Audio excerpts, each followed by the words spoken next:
Hello, and welcome to the turbulent world of Middle East soccer, or Mid East Soccer podcast. I'm your host, James Dorsey.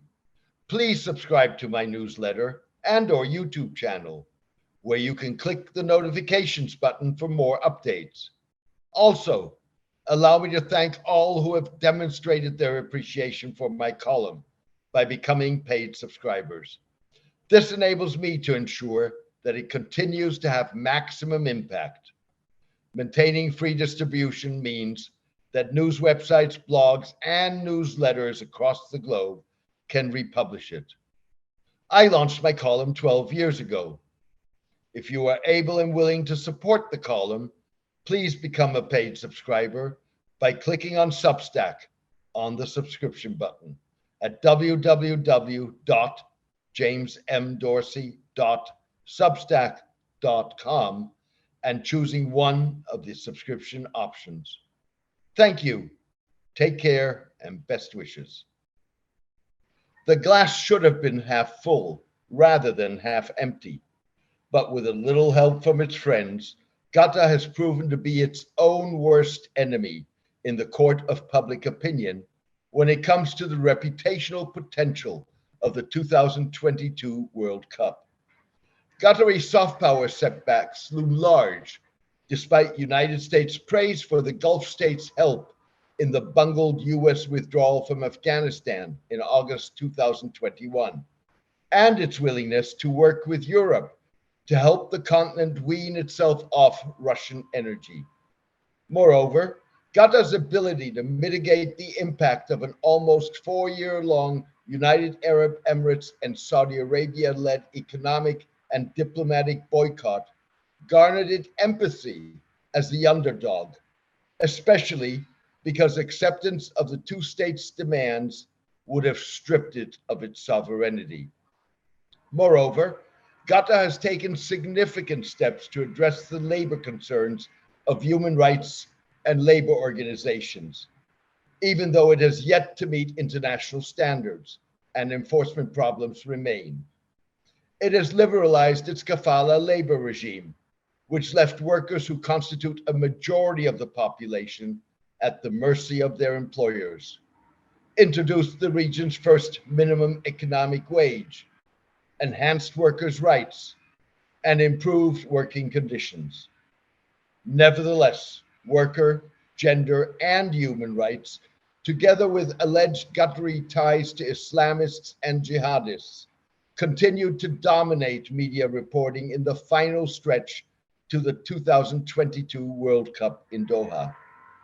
The reporting is a result of an explosive mix: legitimate concerns and demands put forward by human rights groups that see the final sprint as an opportunity, a greater willingness by Qatari and conservative Muslim athletes and sports entities to fight back against liberal concerns, particularly LGBTQ plus rights, laid bare by Qatar's hosting of the World Cup, Qatar's failure to put the horse in front of the cart in anticipating and responding to concerns such as hotel access for LGBTQ plus fans, and a continued, primarily Emirati effort to covertly muddy Qatar's waters through a well-funded media and influencing campaign that sought to exacerbate the Gulf states' dilemmas.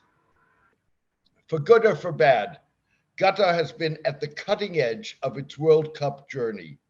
From the moment World Soccer body FIFA in December 2010 awarded hosting rights for the 2022 tournament to the Gulf state, to its actual staging of the event.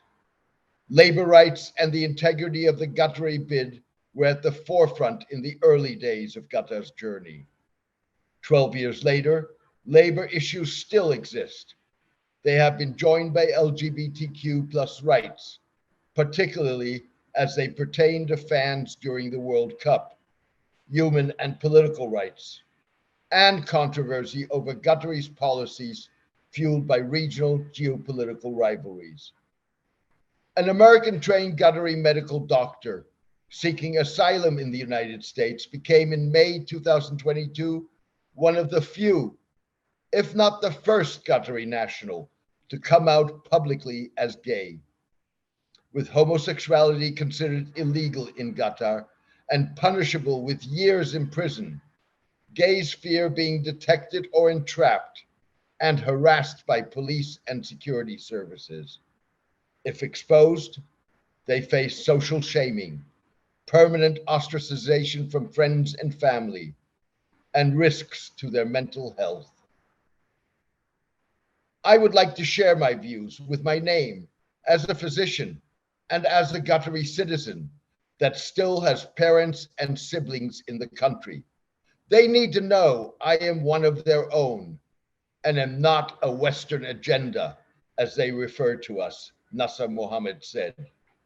Mohammed was referring to assertions by many Qataris that LGBTQ plus Qataris were pawns in Western efforts to impose views that clash with the Gulf states' conservative religious culture that is upheld by the traditional nuclear family.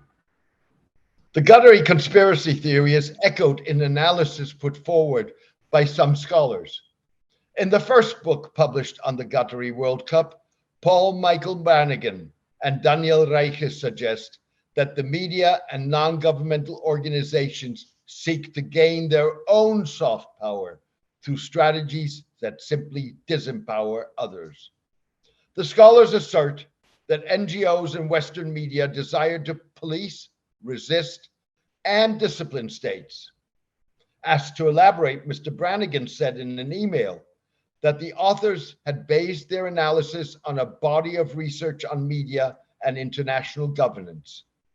He said the authors wanted to highlight the importance to the global media and international non-organizations of the need to justify their worth to international society that is achieved in large part when such non-state actors situate themselves as moral or ethical guardians of the international system, who specifically serve specific public as opposed to state or private interests. Mr. Brannigan went on to say that the ultimate goal of these non-state actors is to forcibly shame states into some form of behavior or policy change, as this acts as a crucible, symbolic soft power coup in their efforts to position themselves as crucial facets of the international system. While NGOs have agendas, mainstream media's purpose is to report the facts and let chips fall where they fall, short of endangering someone's life. A free media's purpose is not the imposition of a political and or social agenda, even if various media reflect the value systems and culture of their core readership and country of publication. Messrs. Brannigan and Reich's assertion ignores the fact that to the degree that they have formulated soft power strategies, their success rests on the accuracy of their reporting, not on some inherent desire to significantly damage states' reputations. States run reputational risks because of discriminatory laws and practices that violate internationally recognized legal rights, that are exposed by the reporting of human rights groups, labor unions, multilateral organizations, and campaigns waged by activists as well as the media. Not all issues legitimately raised by non-governmental organizations or reported in the media are equally black and white. In the ultimate analysis, labor was one issue where Qatar and Qataris largely agreed that change was needed, even if the Gulf state was often slow in accepting and implementing reforms. The International Labor Organization reported in May 2022 that due to the reforms, the number of workers who were able to change jobs had risen from 8,653 in 2018 to 242,870 in 2021. In addition, more than 280,000 workers, primarily in the construction industry, had wage increases because of the introduction of a minimum wage. while 96% of workers were covered by a wage protection system designed to ensure timely payment of salaries and prevent abuse. At about the same time, Qatar confirmed an Amnesty International report asserting the security guards on World Cup related projects had been exploited and vowed to take corrective action. Qatar's failure to grab the bull by the horns and ensure that it was one step ahead of its critics repeatedly put it on the defense, generating negative reporting. The failure damaged rather than enhanced Qatari soft power, particularly in the last year before the tournament, which was crunch time for human rights groups and other NGOs, attempting to get as much of their agenda accepted as possible. Exactly 6 months before the opening match of the 2022 World Cup, human rights groups and other activists captured headlines by demanding that the Gulf state and FIFA compensate thousands of workers who had suffered labor abuse or died while working on projects related to the tournament.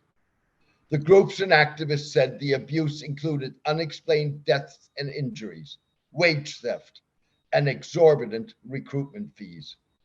FIFA needs to work with Qatari authorities in the 6-month lead up to the 2022 World Cup to establish a comprehensive program to address abuses suffered by migrant workers, the organizations and activists said in a statement. FIFA should set aside at least $440 million, equivalent to the prize money provided to 2022 World Cup teams, to invest in funds to compensate workers and improve workers' protection. Earlier, the Guardian newspaper, a pillar of critical coverage of the Qatari World Cup, reported that migrant workers, a majority of the Qatari population, had collectively paid billions of dollars in illegal recruitment fees over the last decade. The migrant workers injured or families of those who died in the build-up to the World Cup should be cared for, said Lisa Klaveness, the president of the Norwegian Football Federation, at a FIFA Congress in Doha in March 2022. Klaveness' stirring speech drew a fiery response from Hassan Al-Thawadi, the Secretary General of the Supreme Committee for Delivery and Legacy, the Qatari organizer of the World Cup. We're not seeking validation. Legacy is being delivered as we speak. We've showcased to the world what tournament hosting can do, Mr. Al-Thawadi said. Qatar has outlawed burdening migrant workers with recruitment fees as part of its reforms. Qatar opened recruitment centers in 8 labor-supplying countries to ensure that recruitment would meet ethical standards in line with recommendations made by a Qatari Foundation study.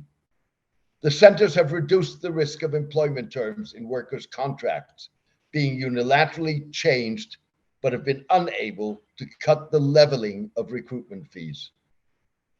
To compensate for their inability, the Supreme Committee has obliged companies it contracts to repay the fees without workers having to provide proof of payment.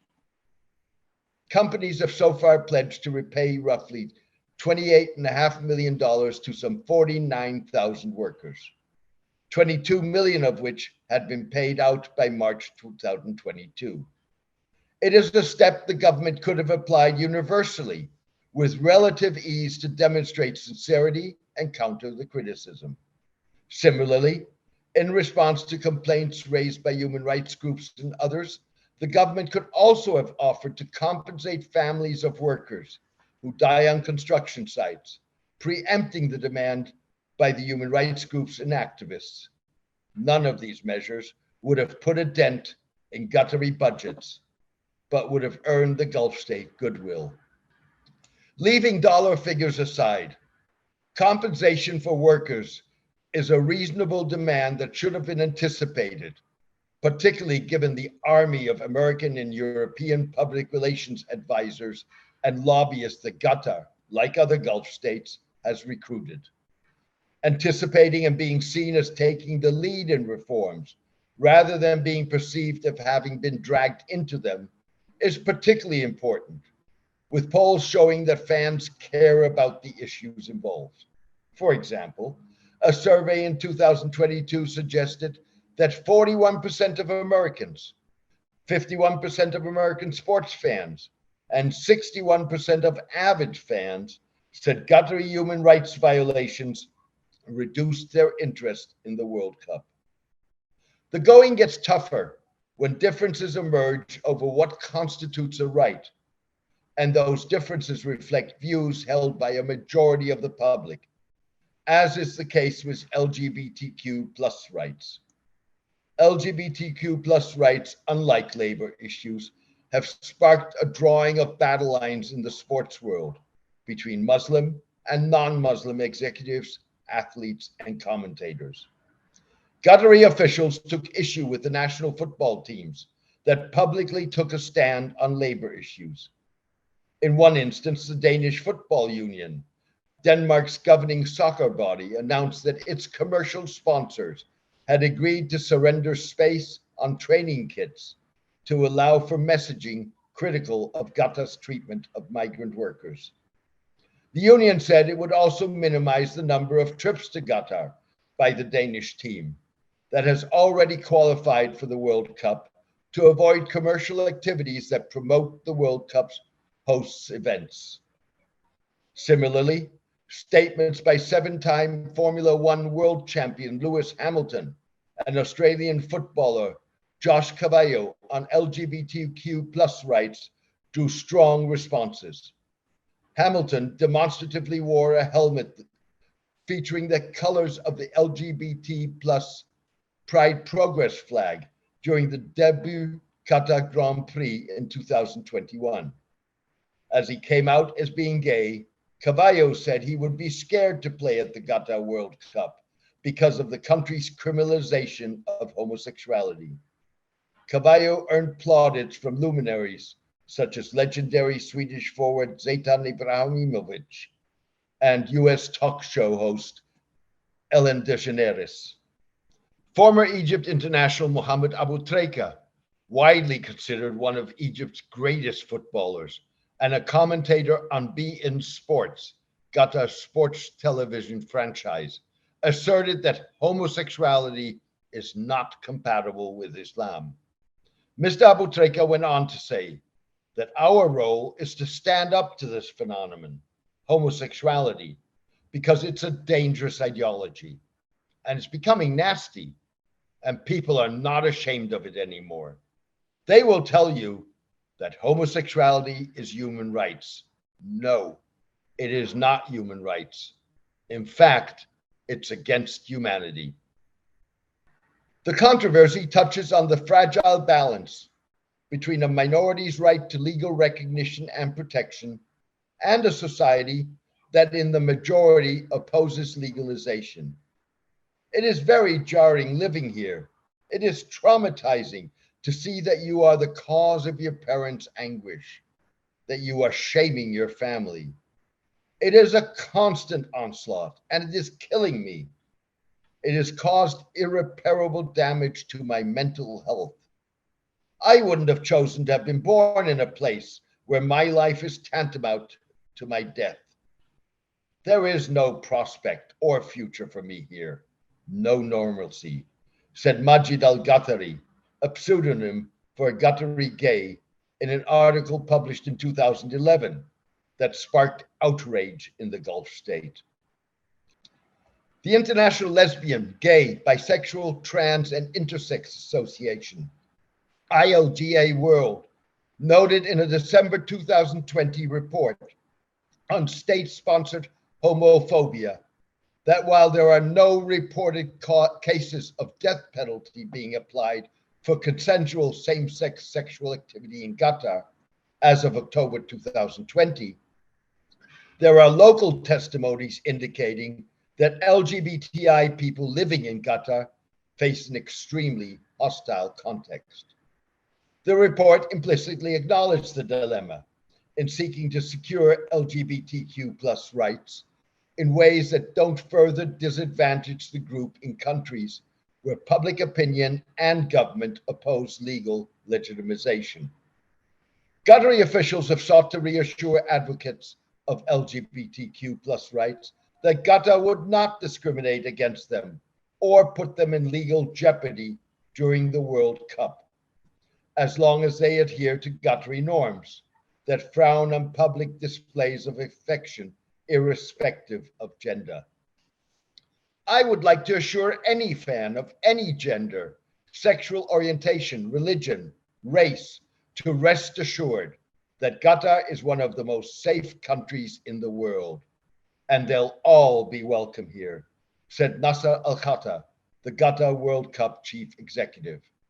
Mr. Al Khatta added that public displays of affection is frowned upon. It's not part of our culture, but that goes across the board to everybody.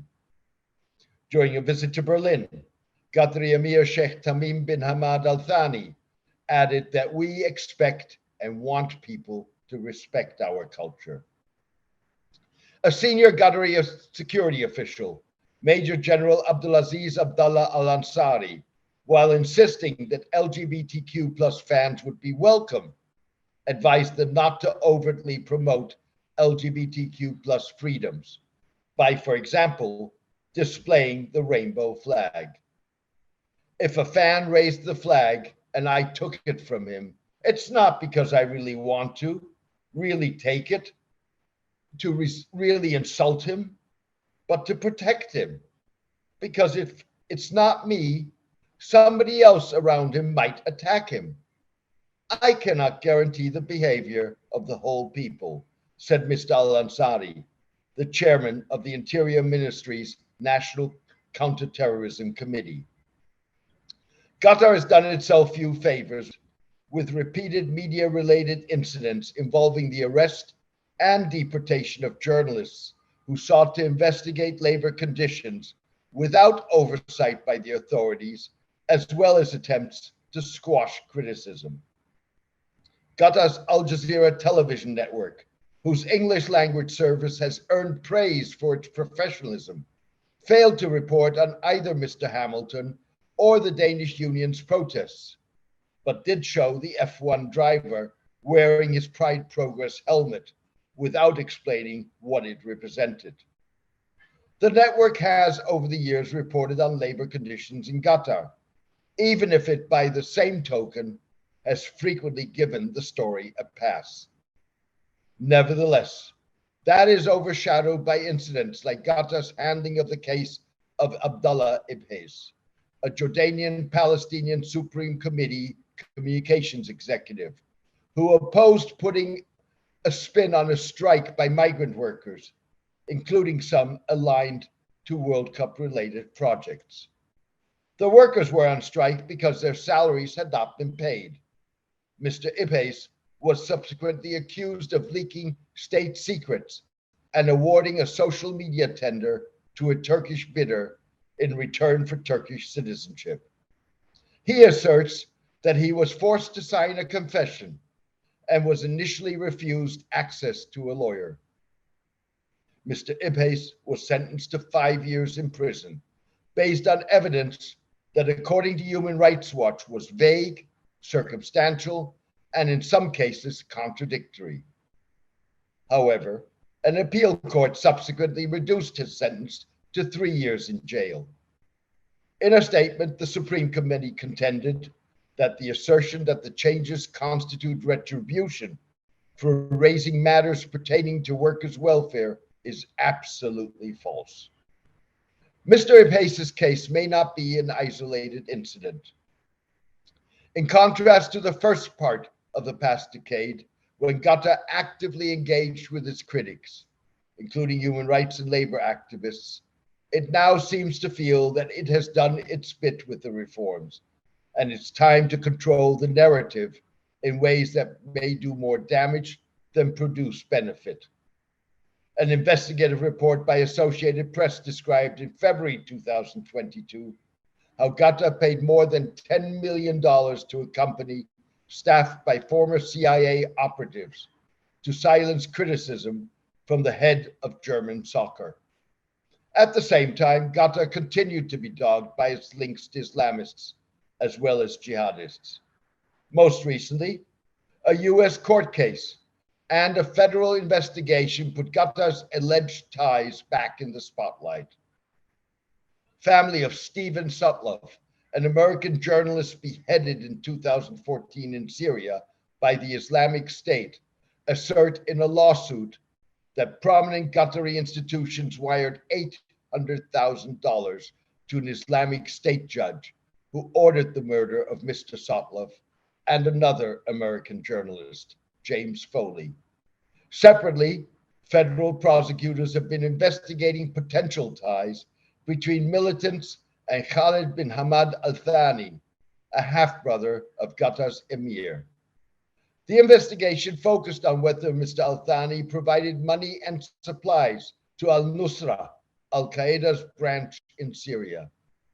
Similar allegations have been made in two ongoing lawsuits filed in London on behalf of Syrian refugees. Qatar has consistently denied supporting political violence, but like other Gulf states, including the UAE and Saudi Arabia, supported militants in Syria fighting the regime of President Bashar al-Assad. Look, in Syria, everybody did mistakes, including your country.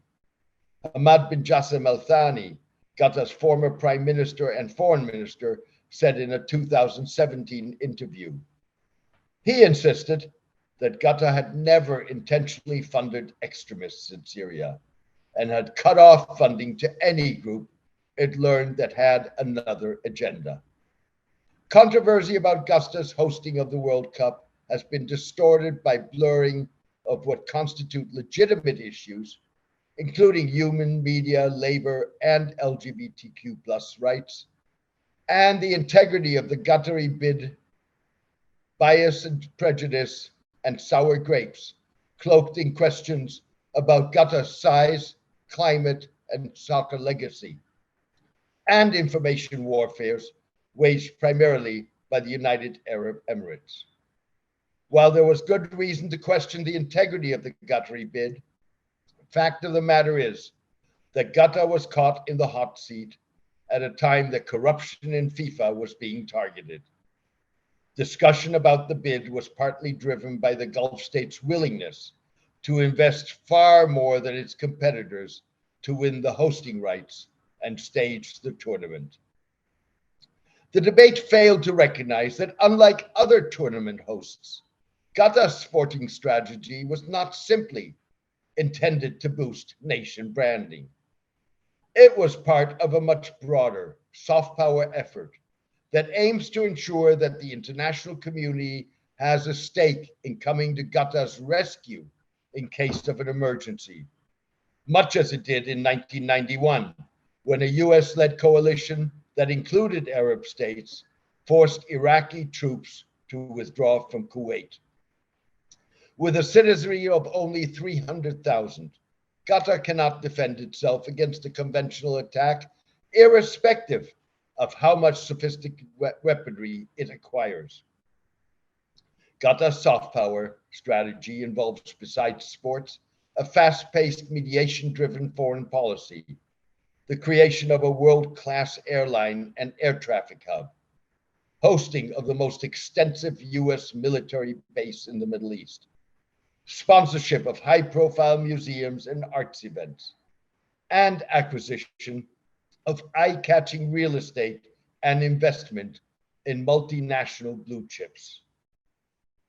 The multiple controversies suggest that the soft power impact of the World Cup has been less effective than that of fast-paced, mediation-driven Qatar's foreign policy, even if more than a decade of World Cup-related pressure on Qatar significantly improved conditions of migrant labor.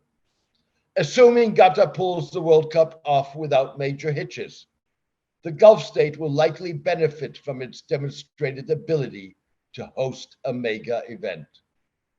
There is, however, little indication that it will have improved the situation of LGBTQ+ or enhanced press and political freedoms. By comparison, Qatar has earned praise for its enabling of peace talks between the United States and the Taliban, help in the US withdrawal from Afghanistan, and the Gulf states' willingness to work with Europe to help the continent wean itself off Russian energy. Moreover, Qatar's ability to mitigate the impact of the UAE Saudi-led boycott garnered it empathy as the underdog. While the hosting of the World Cup has earned Qatar at best a mixed image boost, its foreign policy persuaded the United States to nominate the Gulf state as one of the relatively few countries with the status of a major non-NATO ally. Neither Saudi Arabia nor the UAE enjoy that status. Said Middle East scholar Adel Hameza, the Qataris are in a unique spot as a trusted player to a spectrum of actors that is almost unparalleled, from the White House to the Taliban, to Iran, to European gas consumers. Thank you for joining me today. I hope you enjoyed the podcast. Also, thank you to all who have demonstrated their appreciation for my column by becoming paid subscribers. This allows me to ensure that it continues to have maximum impact. Maintaining free distribution means that news websites, blogs, and newsletters across the globe can republish it. I launched my column 12 years ago. If you are able and willing to support the column, please become a paid subscriber by clicking on Substack on the subscription button at www.jamesmdorsey.substack.com and choosing one of the subscription options. Please join me for my next podcast in the coming days. Thank you. Take care and best wishes.